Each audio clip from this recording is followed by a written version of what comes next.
Hello and welcome to Gaby's Friends here on Viking.TV with me, Gaby Huddart. Today I'm so excited to be here in the gorgeous cathedral city of Chichester, West Sussex, at the home of world-renowned best-selling writer Kate Mosse. Kate is the author of 10 novels, with the 11th, The Map of Bones, the final instalment in the 4-part Joubert family chronicles, being published this autumn. Another of her series, the Languedoc trilogy, really put her on the map in the early 2000s, with millions of copies sold worldwide and translations into 38 languages. Kate has also written several works of non-fiction, including An Extra Pair of Hands, a book about her responsibilities as a carer, and the brilliant book Warrior Queens and Quiet Revolutionaries: How Women Also Built the World, a personal favourite of mine, which she took on a theatre tour last year. Now, back in 1996, Kate co-founded the Women's Prize for Fiction, followed by the Women's Prize for Non-Fiction in 2023, and both of these have done an enormous amount to celebrate the works of established women novelists and non-fiction writers around the world, and to provide opportunities for emerging female writers alike. As if all of that wasn't enough, she's a visiting professor in creative writing at the University of Chichester, president of the Festival of Chichester, and an active and very accomplished journalist to boot. Now, it came as no shock to any of Kate's fans, me included, that in the 2024 New Year's Honours List here in the UK, Kate was awarded Commander of the Order of the British Empire, or CBE as it's otherwise known, for her services to literature, women and charity. So, Kate, congratulations on that CBE. Thank you. No surprise, I said to any of us who are your fans, but did it come as a surprise to you? Well, it comes out of the blue. So you don't know really who's doing it or who's put you forward for it. And it was very, very funny. I'd been on a work trip and I'd got back and I wasn't feeling that great. And I went through the post, in the way that you do. And there was this letter that was kind of half open. And I opened it up and I hadn't got my glasses on. And I looked at it and I was like, what? And they'd spelt my name wrong. And so it looked like somebody had already read it. And there it was, this letter. And I thought it almost looked like a joke. But actually, it was really lovely. Yeah. I had the most fantastic day at Windsor Castle, which Who gave you I yours? had Princess Anne, the Princess Royal, which I was thrilled about. Yeah. I'm lucky enough, I work a lot with Her Majesty, with Queen Camilla. She's been involved with things that I've done, and we've known each other for 20 years now. Well, she's passionate about books. She's passionate about books, and the very first book thing she did was the Women's Prize for Fiction 15 years ago. And when I got my earlier honour, it was from Prince Charles, and I went up to get it, and he looked down and he said, "My wife said you'd be wearing ridiculous shoes," and you are. It's these shoes. Yeah. Not the same pair, but... No, they've been updated. Exactly the same model, but yeah, a new version. And so Princess Anne, I went up, and now they have changed it. It's very good. And my husband and my son-in-law and my son and my daughter were there. And we had a chat, and so I went up, and Mum, and I said, "Well, it's a great pleasure to meet you, Mum. I admire enormously all the things that you do." And so I said, "So have you ever thought about writing a book?" So we had quite a nice little chat. How lovely. When we came away, the courtier said, "You were up there for a long time." But they are so impressive. Princess Anne, I admire enormously. And she was standing shaking hundreds of hands that morning, hundreds of hands the next morning, next afternoon. And they are so brilliant. We do these things so well in the UK, and it was a great honour and a great pleasure. And I was very touched by all the people who wrote to me, indeed, including Her Majesty. How fantastic. Yeah. And has it changed life since in any way? No, of course no. To start with, my family thought it was hilarious. So every time I did anything, I'd go, "All right, Commander." And they kept, curtsying and doing those kind of things. No, of course it doesn't, because one of the things about the honour system is, and I understand that some people don't feel comfortable with it for many, many reasons, but I think it's really important that women and men and everybody from all walks of life are acknowledged for what they do. And the most important ones are actually not for people like me, they're for the people who are doing great work in their own communities. And when I was standing in line, I was standing next to a woman also getting a CBE who was in her 90s, who had worked with female victims of domestic violence for 60 years. Wow. Can you imagine how many lives she's changed? So it doesn't change your life, but it's wonderful to be acknowledged Yeah, for the work you're recognition. doing.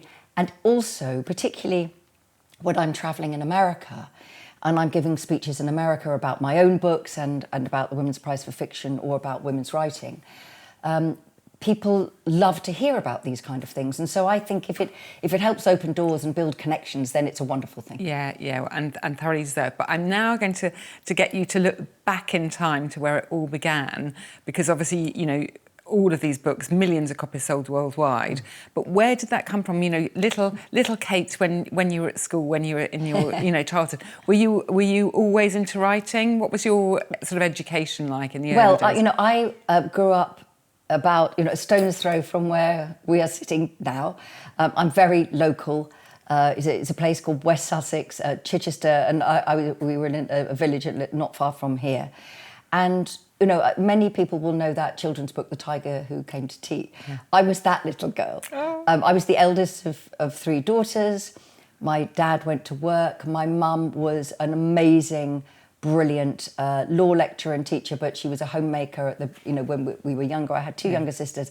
My dad would come home and we would sit down and have supper around the table, and it was lovely. It was a really loving, secure, happy, old-fashioned childhood, and I am very grateful for that. And we all live, my sisters and I live very close by. This house is filled with many relatives. We're very much family orientated. And I went to the local primary school and then the local secondary school. I didn't go away to school or any of those things. And I had never thought of myself as somebody who wrote. It was only when one of my novels that we'll talk about, Labyrinth, was a huge success. I started to be interviewed by wonderful journalists like you, Gaby. And I would say, oh no, I was going to do music. And that was true in that I had a place at music college, the Royal Academy for violin, and I had a place at the University of Oxford to read English. And at the last moment, I realised I wasn't a good enough violinist. And so I'd never thought of myself as a writer. But when I was interviewed, having become a writer years later, I said, I'm not really, it wasn't what I thought. And girls I was at school with, even from junior school, so when I was 7, 8 or 9, said, but that's not true, Kate. And I genuinely had forgotten. How interesting. And they said, but don't you remember you wrote that terrible play in the 3rd form when we all had to be, as we called it then, Eskimos? And I thought, oh God, I do have a terrible memory of that. Then another girl said, and you wrote a play when we were 14. We all had to make our own costumes from silver foil, baker foil, because we were on the moon. And then it all came rushing back. And then my wonderful, much missed my mother, she produced all these stories I'd written. So I did write, but it wasn't the story I'd told about myself. How interesting. So in your own head. But so so there was this background. And then you went on. I mean, you were quite brainy, despite ever. I did do my homework. You did your homework, yeah. And you went to Oxford, and you read English there, and then but you weren't immediately sort of into a writing career from uni. No, kind of though, because all I knew when I left, I spent most of my time doing feminist campaigning because I discovered feminism when I got there, because I'd had such a lovely upbringing, and I went to a huge comprehensive school, so a school where all the children of the area go. You don't pay to go there, and you don't have to pass an exam to go there. And I had parents who encouraged my sisters and I to do that. We could be anything we wanted to be. Genuinely, when I got to university, and I discovered that other girls didn't have those experiences, or they'd been sent to one school but their brothers had been sent somewhere else, or had always been told that their job was to find a good husband, and it was genuinely eye-opening for me because it wasn't my experience. So I'd done a lot of feminist campaigning and a lot of theatre. But when someone said, well, what would you like to do? And I said, well, really, wouldn't it be nice if you could just sit around and read? And of course, you can't quite do that. Yeah. But I was trained as a secretary because I worked as a secretary before I went to university to make a bit of money before I went. And there I went along to what's called a temp agency in those days, temporary agency. Nowadays everybody types, boys, girls, everybody has a laptop, everybody has a computer. But in those days it was, you were the young woman and you went in and you sat down with your pad and your pen and your male boss dictated letters to you, and that was how your day started. And I was sent by the temporary agency to a publishing company. And I loved the atmosphere. Yeah. He is terrible. Which Hodder and Stoughton. Oh, wow. were my very first publisher and now publish my husband, which is wonderful. So it's a long, long history. They're not my publishers now. And then somebody left and they said, well, do you want a permanent job? And because I didn't know what I wanted to do, I said, okay, that would be great. And one thing led to another, and I was promoted to the editorial assistant and then to an editor. And of course, later that stood me in great stead, that I knew how to put a book together. Yeah, and I mean, you were working in publishing for quite a long time, and you worked to a very senior level. When did you actually start actively as an adult writing again? We'd moved away from Baker Foyle plays. Yeah, exactly. I was propelled into it almost as a dare. I had been offered a huge job in publishing and I had to take stock at that moment. I was in my early 30s. I had 2 young children. I loved being a mother, but I was always going to work full time and do all of these things. And I was offered this very big job and I realised if I took it, what I was saying was, being the CEO of a publishing company is what your goal is. And it wasn't. So I took a deep breath and talked to my husband and I said, I think this is the moment I have to step out. And so we went from having, lovely office and a secretary of my own and a company car and security and all of these things to me being pregnant and starting to set up the Women's Prize for Fiction and my husband training as a teacher. And it was a tremendously brave, Kate. It was brave. Looking back now, it seems foolish. And this is a sign of how tremendously wonderful my parents were, that neither of them ever went, excuse me, what?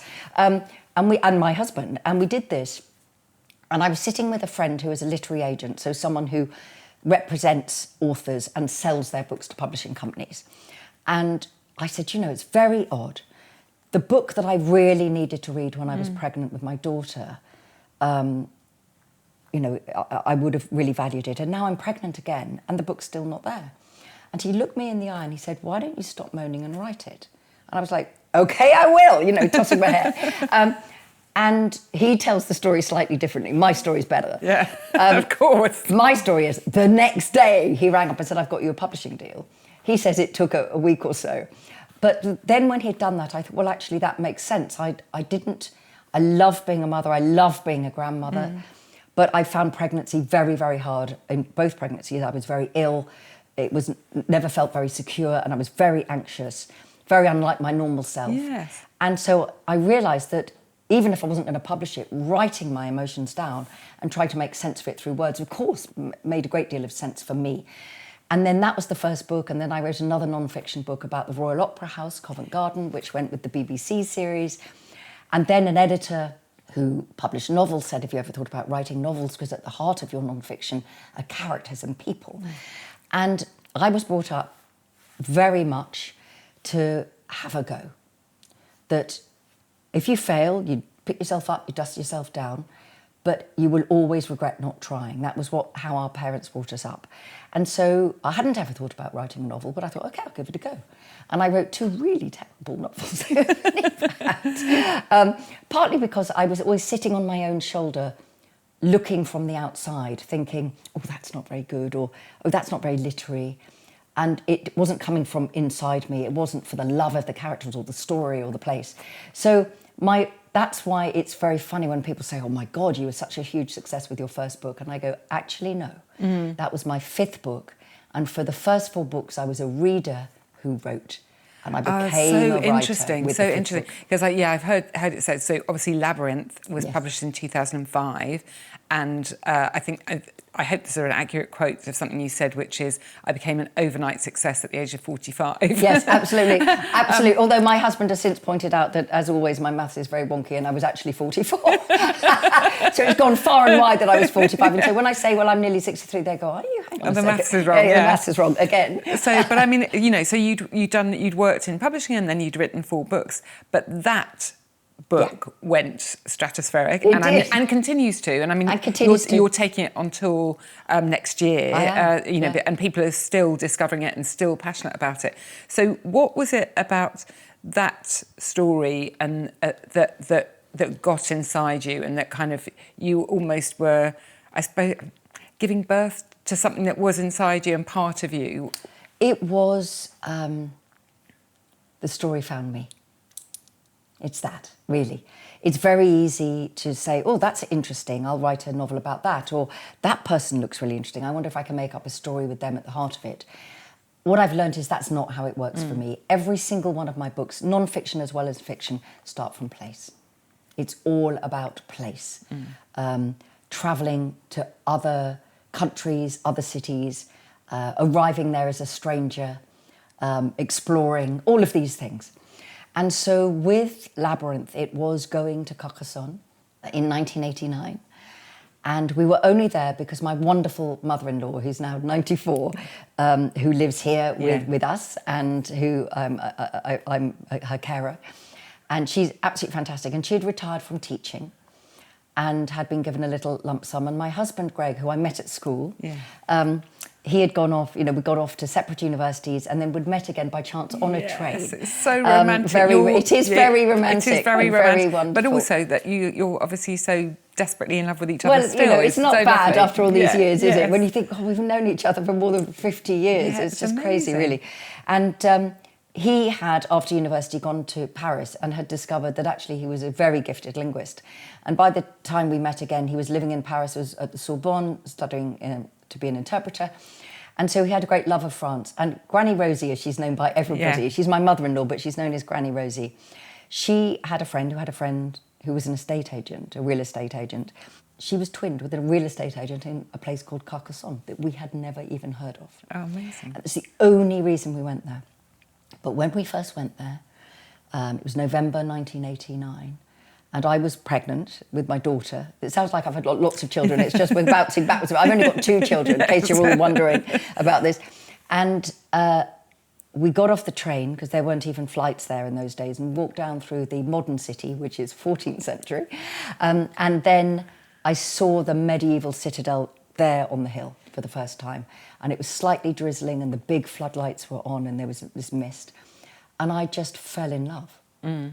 And for the next 10 years, when the children were growing up, we were there for 4 or 5 months a year, before they had to go to big school, and we had to be a bit more in England.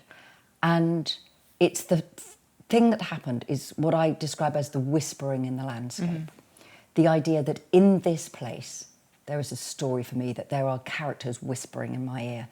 And that started in Carcassonne with Labyrinth, learning about the history of a group of Christians called the Cathars, who lived, died, and were persecuted in that part of France in the 11th, 12th, 13th, and early 14th centuries. And out of that, I love history. I love the idea of writing stories of the women of the past, who, of course, had completely different expectations and lives and life expectancies, but actually they are the same as us. They fall in love, they care for their children, they care for the people around them, they run away when the soldiers are coming, all of these kind of things. And so everything about my interest in women's lives and forgotten women's history, the region, the beautiful light in the southwest of France, the mountains, the Garrigues, all of this all came together. And, 10 years later, I published Labyrinth. Wow. So this it was sort of osmosis almost exactly. Seeping. Yeah, I wasn't into looking you. for it. It found me. And, the thing that is the most distinctive, I always say 10 years later, because it was in 1995 that I went to a place, a mountain in the Pyrenees called Mont Ségur, which means the safe mountain. And it was there in 1243 and 1244 that the last resistance of the Cathars against the French king and the Catholic Pope came to an end. There were other sieges afterwards, but this was the one where really the independence of the south of France was lost to the north. And the siege started in August 1243, and by 1244, the 400 people were starving and it was coming to an end. And I knew the history, and I knew that 200 people on the 16th of March 1244 had been brought down from the mountain and burnt in an enormous pyre, 4 times the size of this room. And I had all of this history in my head.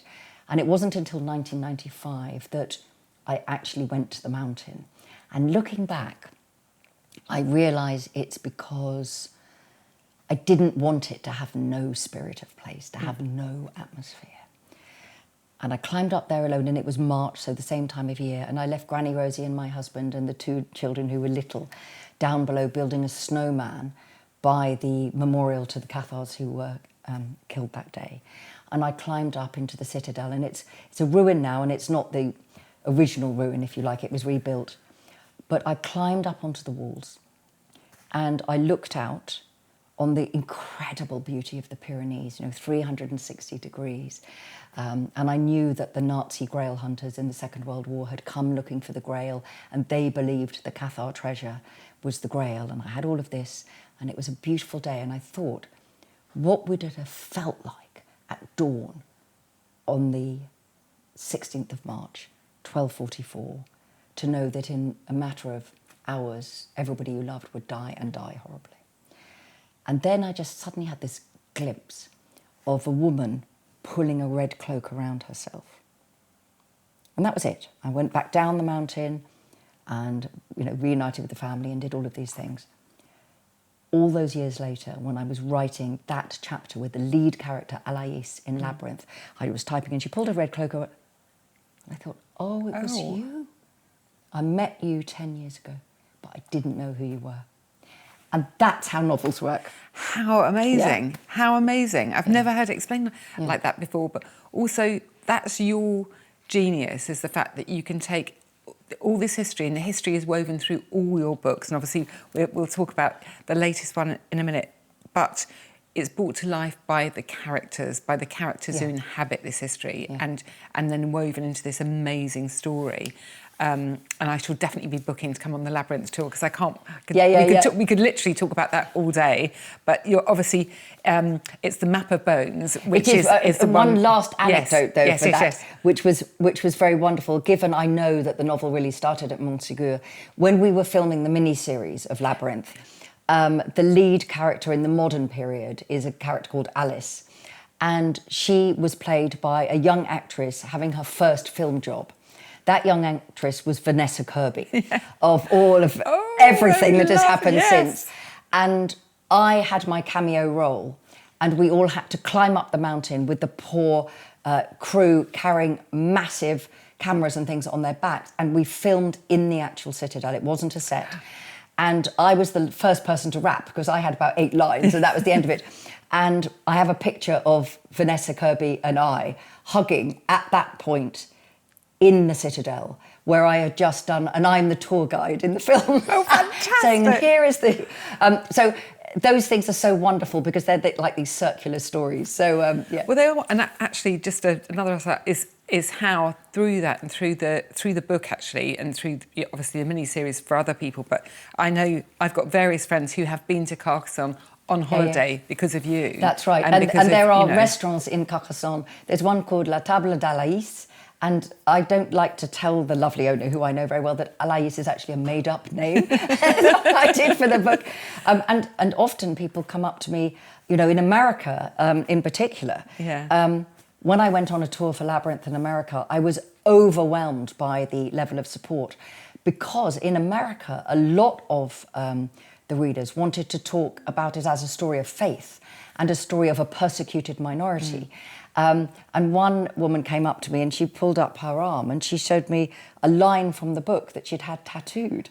And it's very humbling. Oh, wow. When that happens. And you know, and then of course you look and think, I hope that there's no spelling mistake. But it is very humbling. And when your books mean something to people. I mean, books mean a great deal to me. Yes. And I feel we're surrounded in your home. And I mean, if viewers could see all around us, it's not just behind us. There are literally books everywhere in this gorgeous home. When we moved to this house, the lovely removal men had also recently moved the Bishop of Chichester from the Bishop's Palace to, he was retiring, going somewhere else. And they said, I think you might have more books than the Bishop of Chichester. I don't know, well, that's fantastic. We think we've got about 25,000 books. Yeah, I mean, there's books everywhere, in the kitchen, in the loo, in the gym, everywhere, in the laundry. There's books everywhere. It's fantastic. But now we need to come on Map because of Bones. you're about to launch the Map of Bones. Yes. This is publishing this autumn.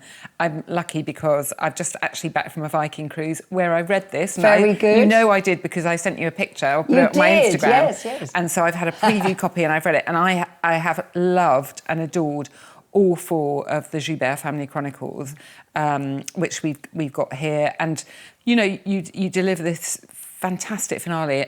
But how are you feeling now? You always knew from the very beginning you were going to write 4 in this series.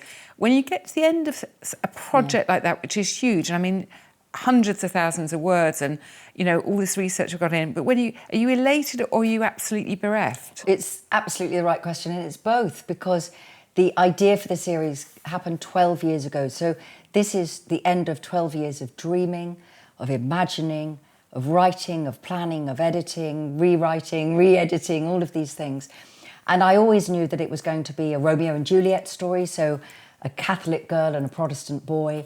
It's set against the backdrop of the Huguenot diaspora that begins in France in the 16th century, 1562. And it is the defining thing, you know, the wars of religion in France defined the nation that is France. You know, it's very interesting for, you know, viewers in other countries who have a different kind of story, but for Europeans, the Reformation, that moment at which the Christian church started to splinter, is very significant. And of course, what was fascinating as I started to research into the Huguenots is that there are many Huguenots who went to America, very big colonies in America. They went to England, as it then was. They went into the Holy Roman Empire, what we would now call Germany. And unknown to me, and this is where the story started, they went to South Africa. A handful of Huguenot refugees went to South Africa. So I knew that it was going to be a story about refugees, about people arriving in a new unknown land and building a new country. I knew it was going to be a pioneer story in the end. I was aware that it's a book about the consequences of religious war and faith rather than a book about faith and about what people will do for good or ill. And I knew that it was going to be the story of strong women passing down their stories from generation to generation, but not only mothers and daughters. That was very important to me, that it would also be aunts and sisters and cousins, and the idea that there are different shapes and sizes of families. And one of the things I found so moving about writing this final one is that it's set partly in the 17th century, in 1688, and partly in 1862, the 19th century. It's all set in South Africa, bar a tiny, tiny little bit at the very end. And it is a book that says words matter, that women writing their own stories matters, and that the women can speak through the generations to one another. I mean, the characters, you know, for anyone who hasn't read them, the characters are so alive and they do speak through the generations. They kept the story going, through their writing. But, yeah, they're very powerful women. Not necessarily, I mean, some of them are warrior-like, but they have just got this inner strength, haven't they? And it's like whether it was those early pioneering women in the United States, Australia, New Zealand, and here in South Africa. When people say to me, why do you always write strong women? I said, have you not met any women? It's just such a ludicrous thing to say. It's like, what a strange thing to say. Yeah. But they were really tough, and they were very brave, and they were very courageous. And it was only, you know, discovering the history when I was in a place called Franschhoek in South Africa. And I was there in 2012 at a book festival for something completely different. And I knew nothing about the French history. I knew nothing about the Huguenots of the Cape. And I love that moment when you stumble into... So again, it came through travelling and seeing the place. How interesting. And, you know, I imagine many of your viewers, if I'm going somewhere, I see if I can find a novel that's set there. You know, I read the guidebook and to know where to go and the things you don't want to miss and all of that. But what I want to do to get under the skin of a place is to read a novel. So it's the first thing I do when I arrive, when I'm on a book tour. You know, when I was in in Australia. The first time I went on a book tour in Australia, for Labyrinth it was, and I arrived in Melbourne and I said, okay, give me some recommends for here. Because I think that novelists see different things, and readers, we want the information, but we also want the texture and the atmosphere.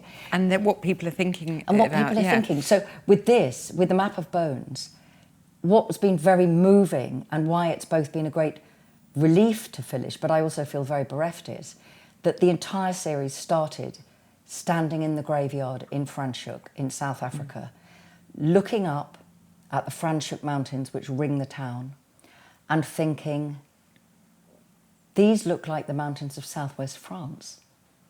So what would it be like to stand here in the 19th century in this beautiful Cape Dutch town in the heart of the winelands and have never seen the home that your family were forced to flee for fear of their life, but you've grown up hearing stories of home. And then you get here and suddenly this looks like the place you've been told about. And that was important to me, because most refugee stories, of course, are tragic. They are about loss, they are about loss of power, they are about, through no fault of your own, having your land, your country, your patrimony taken away from you. That's the reality of it. Nobody chooses to be a refugee. But the Huguenot story is very positive. And I suddenly thought, oh, I could write a refugee story that is positive. It is about the possibility of finding a new home and making it yours. And of course, that chimes with Americans very much because, of course, of that founding, and Australians. But for Europeans, it's a very different story. So that was one of the challenges for me, to kind of link myself to the big pioneering countries who had that in their DNA, whereas the Europeans actually had the opposite, which was the world getting smaller and smaller and smaller. I mean, but it's interesting to the series because, again, I mean, destination is almost another character in all of your work. But in this series, we go from France to Amsterdam to the Canary Islands to the high seas with amazing Louise, the pirate queen, the most incredible character probably I've ever read, and then we end up in South Africa. But so to all these places. When you're researching, are you going there? And yes, absolutely. And I go there. You and I are friends, and we know each other away from the cameras. Yeah. I'm very English. This is the daft thing about it, but and I'm very proud of being English and British and all of those kind of things. But I love to go to other places, and so I arrive as an outsider, and that's what I try to give my readers, which is, if you arrived here with your eyes wide, what would you notice that somebody who had grown up here would never notice? That's the point. And this is why in this novel, in the 19th century, to finally be writing an English adventurer. She's a Victorian lady explorer, Isabel.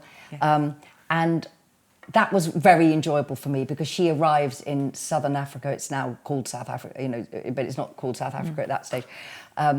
And to find this world that she, of course, has only read about in the newspapers. Whereas when Suzanne arrives in the 16th century, there's nothing. Because there's nothing there, just the beginning of a colony, because unfortunately the Dutch East Indies... And you really do, you can almost smell it and taste it and feel it and feel the Dutch... I mean, you bring that to life really well. But you also get... suspense through there. It's not. I mean, it is a historical novel, of course it is. It's an adventure novel. It's an adventure novel, really. I don't think of myself as writing historical fiction. I think of myself as writing historical adventure. And because you do have to. It's a page turner. It's a page turner. You've got to know what's going on. There's a high body count. There's a lot going on, and without giving too much away, at the beginning of the Map of Bones, we meet the lead character in the 17th century portion of the novel, and something appalling has happened. And she understands that the only way to heal herself is to go out in the world, as opposed to withdraw in. And she becomes obsessed with her ancestor, the pirate Queen Louise, who had sailed to the Cape in 1622. And, her ship, the Old Moon, had arrived there. And then she was never heard of again. Nobody knows what happens to her. And And so she, in a way, realises that by going in search of her amazing, inspiring, but lost female ancestor, she might also be able to make sense of her life now. And one thing leads to another, and I can't give anything away, but hundreds of years later, here comes Isabel going, okay, still don't quite know what happened to her, and I absolutely don't know what happened to her. And in terms of telling my family history, I need to know. And the Victorian period, as it's, a wonderful period, the Victorian lady explorers, Isabella Bird, all of them going out and about. And so my Isabel, very much inspired by, many of the women that are in my feminist history, warrior queens and quiet revolutionaries. But I discovered, and you're almost the first person I've told this, actually, Gaby, a piece of family history that all the way through this series, when I've been interviewed about the books all over the world, I've said, no, I don't have any Huguenot heritage. I'm just very interested in stories like this.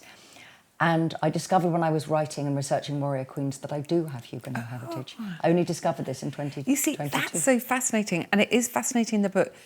People now are obsessed with genealogy, finding out their roots, finding out their family history. How much you can, through research, find out about your own family history. The thing that is absolutely wonderful, but also very important to bear in mind when it's women's history, is that women were always there. Women and men built the world together, and we're better together. Yes.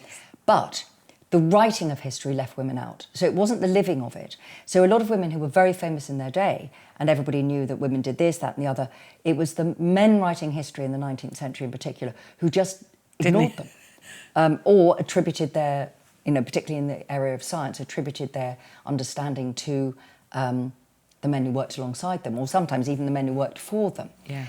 So in terms of writing these characters and doing the research into the family history, when you're researching women, you have to be very imaginative. You can't always research in a linear way because things are not necessarily in the archives.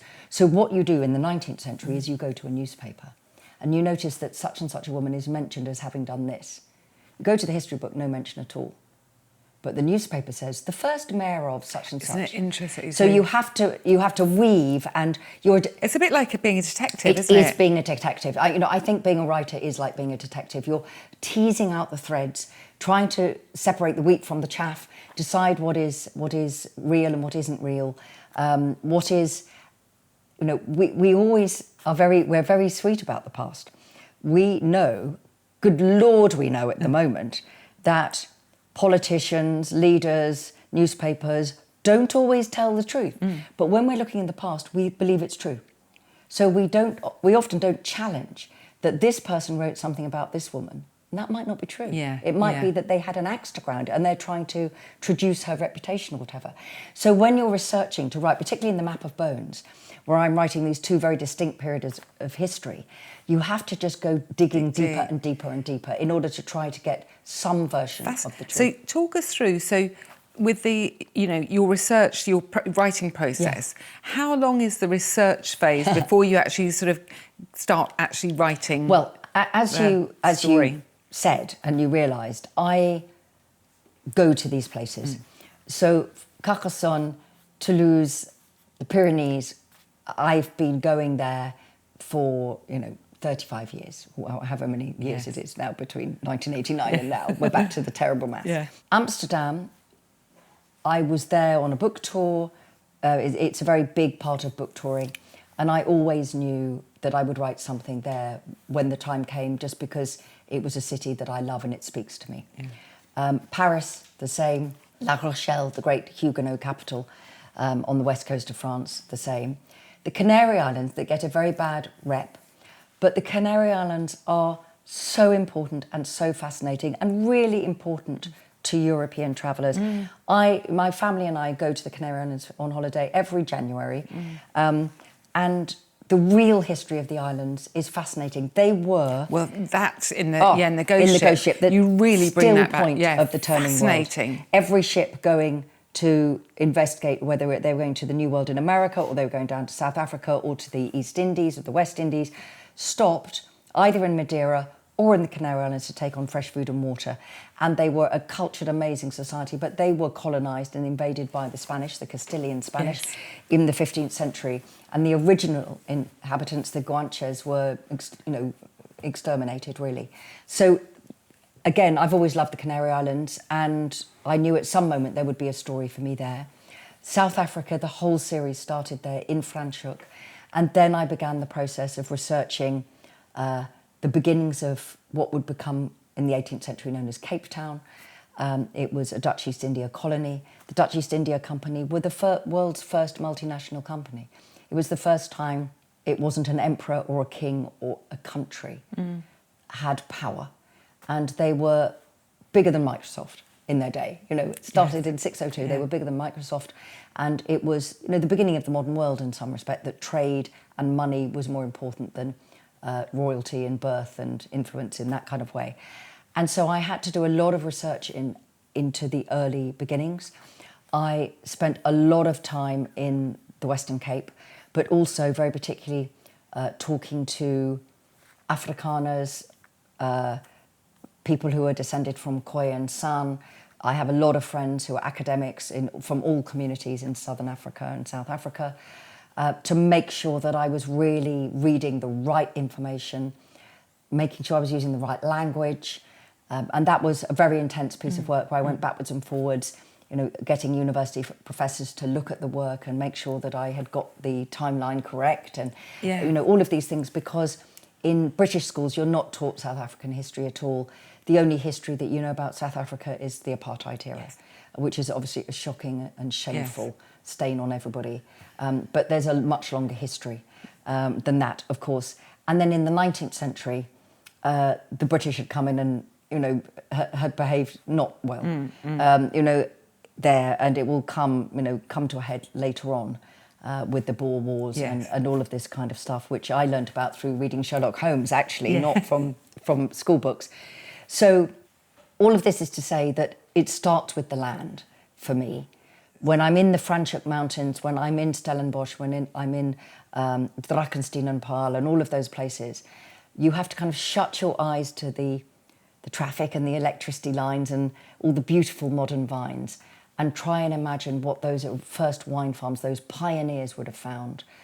Difficult soil, not understanding the climate, trying to grow, plant vines. But the wonderful thing is not, exclusively, but a huge part of the whole of the South African wine industry is on the shoulders of 400 Huguenot refugees. It's amazing, isn't it? Absolutely. It's wonderful. Sort of almost gives me goosebumps. But this land, this has happened to you again, osmosis, it goes into your very soul, and you do your research.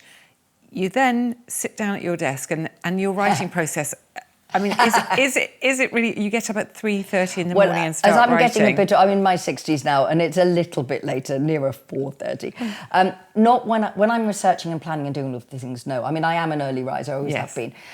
But when I'm writing a first draft in particular, partly because I have a very busy household, which is wonderful, and I'm a carer and have been for 15 years on and off, that quiet time of the day is quite hard to come by. Any parent will know this.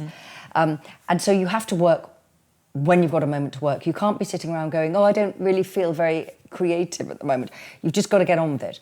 So for me, that time when you wake up, before the household has woken up, there's no dishwasher to be emptied, the dog doesn't need to go out, nobody needs you. You just make yourself that first cup of coffee and you sit, often for me, in the dark in my study, with just the flashing of the monitor. And so it's kind of a liminal state, if you like. I go to sleep thinking of my characters and the next bit of the story, and I wake up and nothing's dislodged them. And as everybody who's listening to our conversation knows, and you know, Gaby, because you do a million things as well, is that once you've started, you can always pick it up. It's the getting started that does you in. Yeah.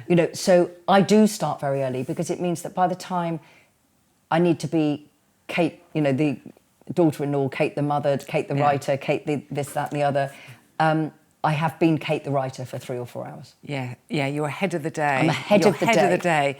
And then from that first day when you start your draft to finishing the draft, how long is that period? The first draft, it will take me about 3 months, and I work 8 hours a day, 7 days a week, Christmas or raining, as my mum used to say. She'd always say, Christmas or raining, to get something down on paper. And when I've got the first draft, that's when I know what type of book I'm writing. So although I know all the real history and I know where it's set and I know the characters, I don't know what the heart of the book is. So with the City of Tears, the second one in the series, for example, it was only when I'd done the first draft I realised, it's actually a missing child story. With The Ghost Ship, I thought, it's an alternative love story. I wasn't expecting that. That wasn't a decision I'd made. So that happens while you're... Because everybody always says, are you a plotter or a pantser? As in, seating your pants writer.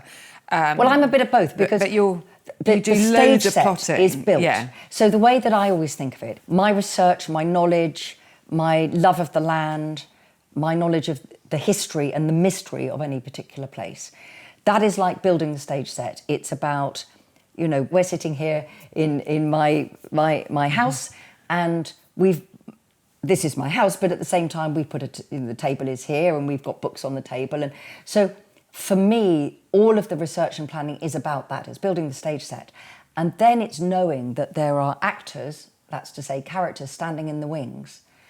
And then I start writing and hope that they will come and join me on the stage. And there'll be a moment at which the lead character will kind of turn around and give me a hand and say, come with me and we'll tell the story together. Fascinating. So that's how it works. So I don't quite know what's going to happen. I don't know what's going to happen.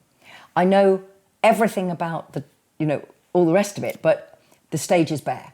So I start writing, and that first draft is with the Map of Bones, I thought, okay, this is actually about how we can heal ourselves from trauma by action. And it's about how women's words passed down from generation can save you. That this is how the story of the world is told. So I didn't know that was how it was going to drive. I didn't know what had happened to Suzanne. I didn't know what was going to happen to Isabel. Here they were. And, so Suzanne appears at the very end of The Ghost Ship. And people would assume, therefore, and the history that we learn here has obviously already happened. But I didn't know that when I was writing her at the end of The Ghost Ship. It's funny. Yeah. So it's like when you meet someone for the first time. Being inside your head is a very complicated place, very complicated. Isn't it? But it's like you meet someone for the first time and you think, when you and I first met, we thought, we're going to get on. We're going to like each other. But we don't know anything about each other other than that we've got that feeling that we would get on. And then you meet again, you learn a bit more, and that's what it's like writing a character. Yes. If you think you know everything and you're imposing it from the outside, you have to write the character to let her or him reveal themselves to you.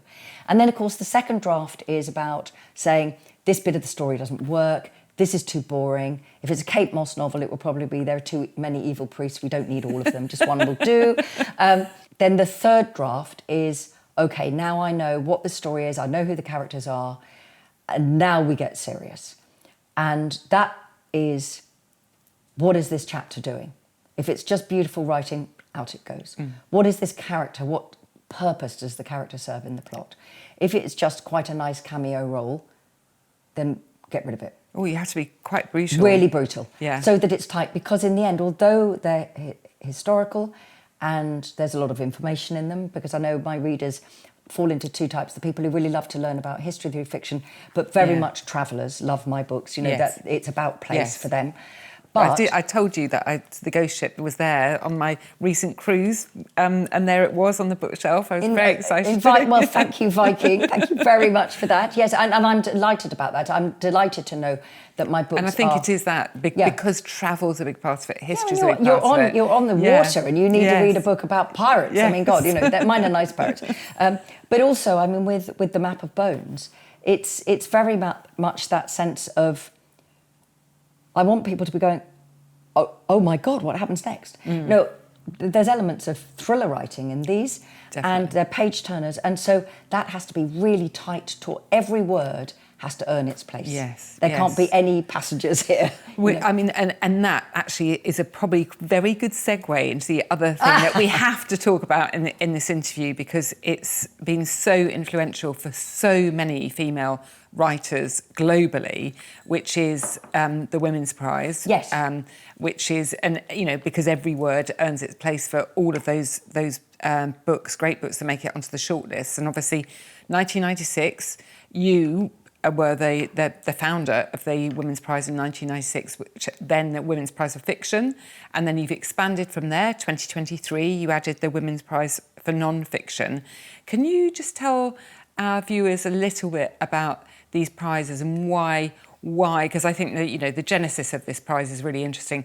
Why you felt we had to introduce this new prize just for female writers? Absolutely, and just to explain to everybody watching, this is a resin copy. She's called the Bessie. The sculptor was Grizzle Niven. And when I was setting the prize up, Grizzle Niven, the real Bessie is this high, said, I'd like to give you a cast of a piece of art so that every winner every year can have their own something. So it isn't just, here's a check and well done. And so they gave me, she gave me a resin cast. We now have for the non-fiction prizes the Charlotte, and I don't yet have a resin Charlotte, but I'm hoping that I will get one of those somewhere along the line. So the prize was set up way back, the idea for it back in 1992, because there had been a Booker Prize shortlist the previous autumn. The Booker Prize is the biggest literary prize in the UK. We are the second biggest. We're catching up. Yes. And of course, and at that stage, it was only for authors, British and Commonwealth writing, so it didn't include American authors, and now it does. And it was a short list of 6 that was announced with no women on it at all. Now, that is actually okay, in that the judges have the right to choose the 6 books they think are the best books and most fulfil the brief of the prize. The point was, nobody noticed. And a lot of us, I was working in publishing at the time, but men and women, journalists, librarians, booksellers, literary agents, you name it, a lot of us said, can you imagine what would have happened if they had put out an all-female list? Everybody would have thought that was political. Nobody would have believed, well, we think these are the 6 best books. But because it's men, there is still the idea that literature is neutral. But actually, when you look into it, that actually means white male authors. Yes. And so we did some research, because it's important not to get all hot under the collar and discover that you're entirely wrong. Research, it always comes back to the data. It's very, very important. Yes. And discovered that in the UK, it wasn't a global piece of research, it was just in the UK, that in that year, 1991-92, 60% of novels published were by women, so the majority. 75% of novels bought were bought by women. Yet fewer than 9% of books ever shortlisted for leading literary prizes were by women. Wow. So in other words, there wasn't a problem about women getting published, but there was a very big problem in the honouring and respecting of women's work as literature. So we then decided, what can we do? And I am a very positive person. I believe in activism that is about positive change rather than breaking things down and criticising other people. I don't think that does anybody any good. If you don't like that, it's back to the first novel. Deeds, it's not like, words. If you need this book, write it. If you need to do something about it. Yeah, that's right. Don't Make something sit happen. around moaning. Do something. And do something that will be celebratory. So we decided we would set up a prize that would celebrate English language writing in fiction by women from anywhere in the world, because we felt that the separation of, well, this woman lives in this country or this woman was born in this country was irrelevant, that women's stories were global. And it is a global prize. It is an English language prize, because once you get into translation, it's quite complicated, obviously, about who the author is. But you have had winners from all lots over of the different world. places. Absolutely, yes. Absolutely. We've had Australian winners, Canadian winners, we've had Nigerian winners, English winners, Scottish winners, Irish winners, American winners. Yes, of course we have, and that we're very proud of that. It's very important that the prize is global and diverse, and it's about women's voices. And when I went, we went into it and I got some sponsorship money, and there were lots of us doing it. It's not just me, it's just that I was the spokesperson, so I'm most associated with it. And we got this wonderful gift, and an elderly woman who loved reading donated the prize money. Oh, fantastic. And it was really wonderful. And then I went out to announce it, and it was awful. Oh. Absolutely awful. So I made the announcement that we had got a sponsor. It was a telecoms company, Orange, and we had the anonymous donor, and we had this wonderful gift of a sculpture. And I genuinely believed, I was very naive, I genuinely believed that anybody, male, female, anybody, who loved reading would throw their hats in the air with joy. Yes. Didn't occur to me that anybody would be negative about it. But no. So when I stood up and I gave this very passionate speech it was about celebrating women writers. It was for men and women readers everywhere. So it wasn't a prize only for women. It was for everybody celebrating women. And I use the analogy, because I am a football fan, that, every Saturday I watch men playing football, and I don't think, well, that's leaving me out, although I do actually feel that the fact that women's football is now a thing is wonderful. It's wonderful. Really important, and, the history behind that is very interesting. But what actually happened was, and I said to the journalist, and has anybody got any questions?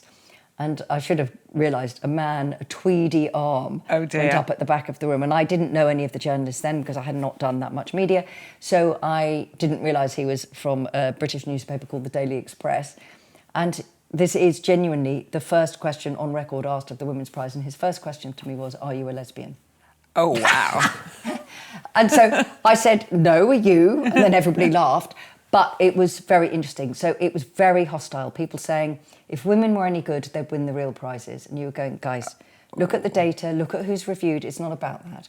Or this is a backward step. If women can't compete on the level playing field, and people, one man managed to get my home number, rang up and told my husband he should be ashamed of himself for letting me do this. Oh, my word. This is like in 1996. Oh, God. Now, the good thing of the story is that if you believe it's the right thing to do, you just have to stick to your guns. Keep going.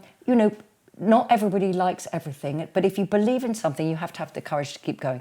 Whether I would have been able to cope with the onslaught of appalling social media, it would have been a very different thing if that existed.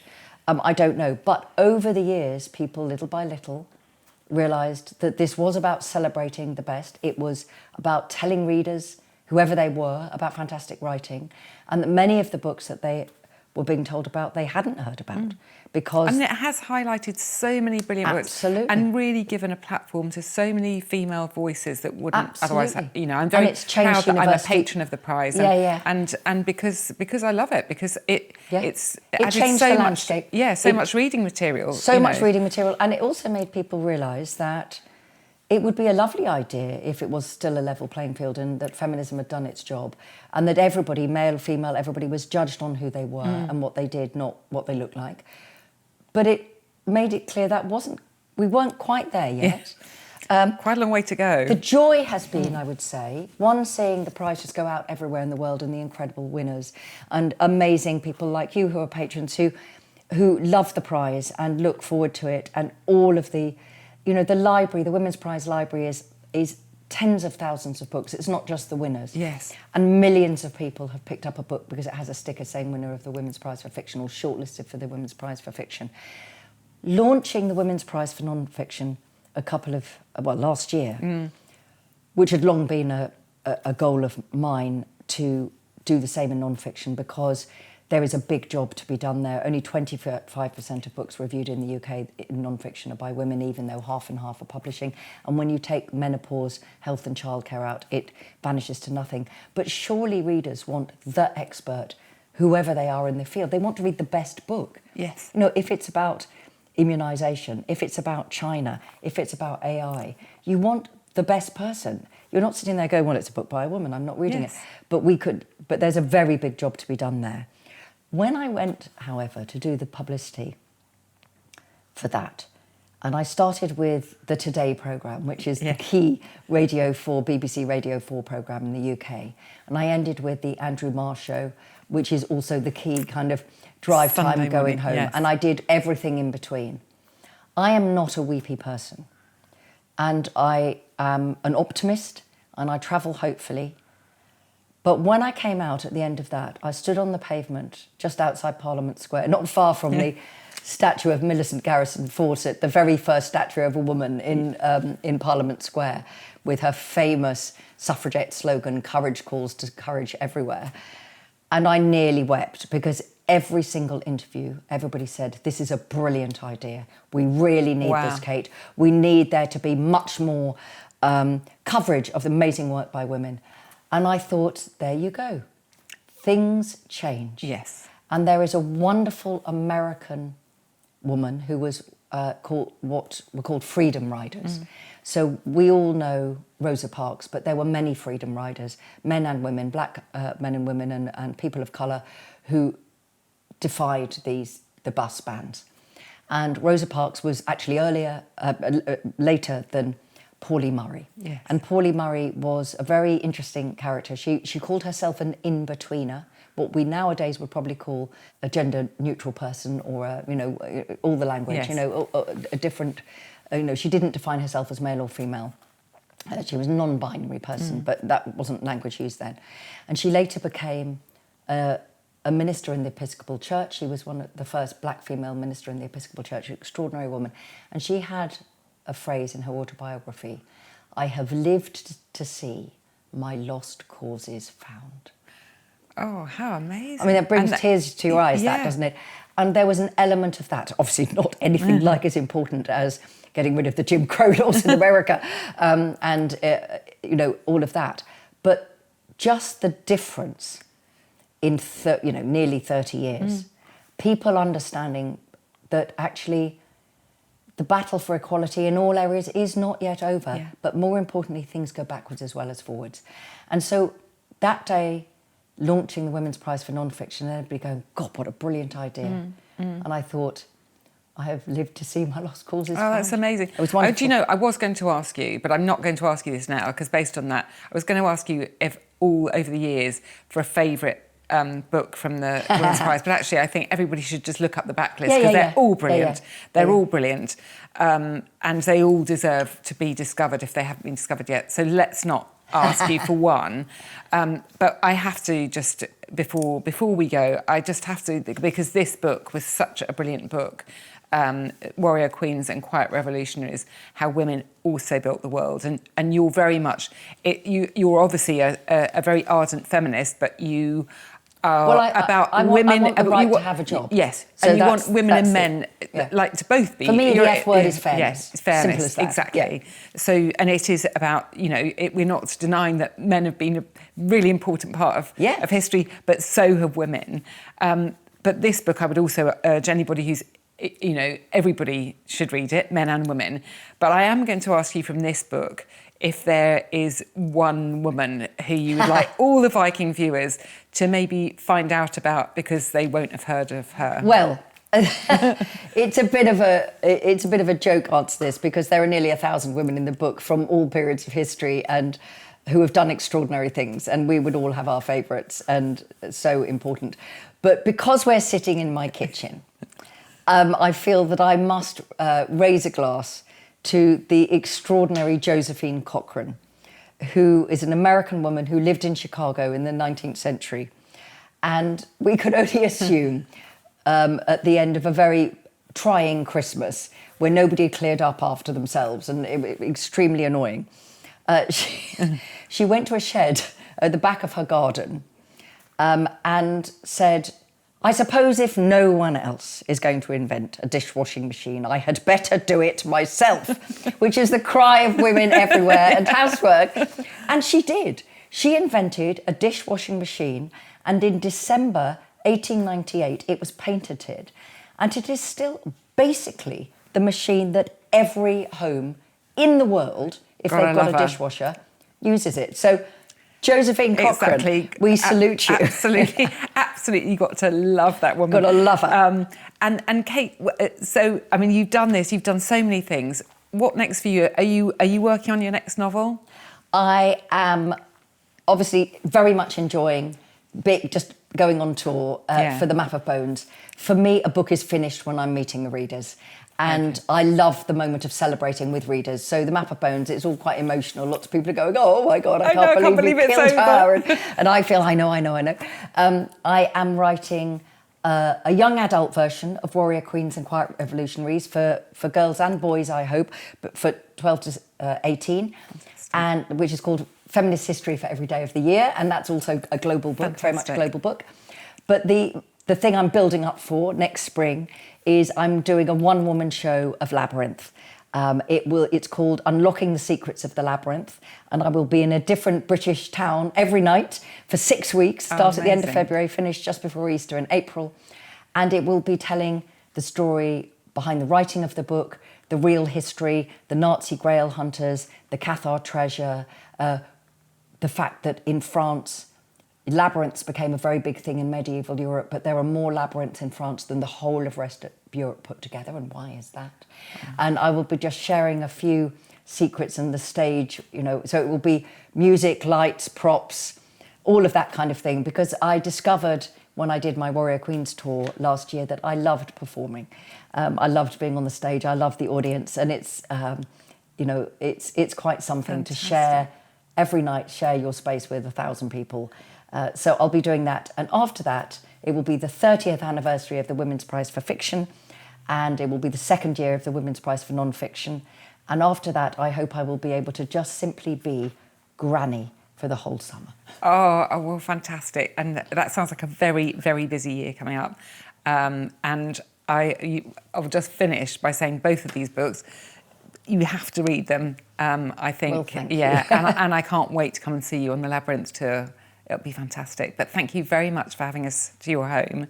It's been a pleasure. It's just endlessly fascinating. Thank you. And hopefully we can come back again. Absolutely, you're very welcome. Yeah. Thank you very much, Kate. Thank you.